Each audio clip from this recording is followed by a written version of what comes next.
In today's automation world, your equipment has to be able to talk together with each other. The idea of industrial networking is not something that's optional anymore. We have to consider that in nearly every project we design. For that, we turn to PLC communication modules. Now, sometimes these communication modules are built right into the central processing unit, the CPU, like this one. On this processor, I can see RS-485, RS-232, both of which are standards that have been around for a long time, used in all kinds of industrial equipment. And I also see Ethernet. These are really common communication protocols, and like I said, they're contained right on the CPU. We don't need additional modules. But sometimes our system is so large and it contains so much legacy equipment that we can't stuff all the communication ports right onto the CPU. So we have to use a modular setup instead.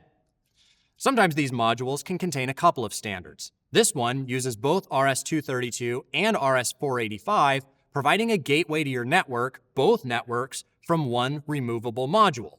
It doesn't take up space on the CPU.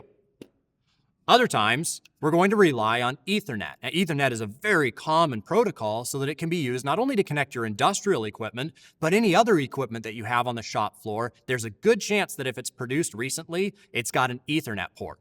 There are other variations too. There's Profinet, EtherCAT, and other variations of the industrial Ethernet field bus, and we have to be able to choose the modular setup or buy the PLC that has the communication setup already embedded into it that will allow us to network an entire facility. Sometimes we choose to design the facility all around one kind of communication, but not everybody has that luxury. We have to be able to connect all of our existing equipment and any new and future equipment to our setup. So being able to rely on modules is really important, not just for the look back at the legacy stuff, but the look ahead to the future. How are we going to be able to expand our setup in the future? And for any type of networking, we can hope that there are going to be existing supported communication modules for PLCs that will allow us to tap into any network that we're going to encounter in the future.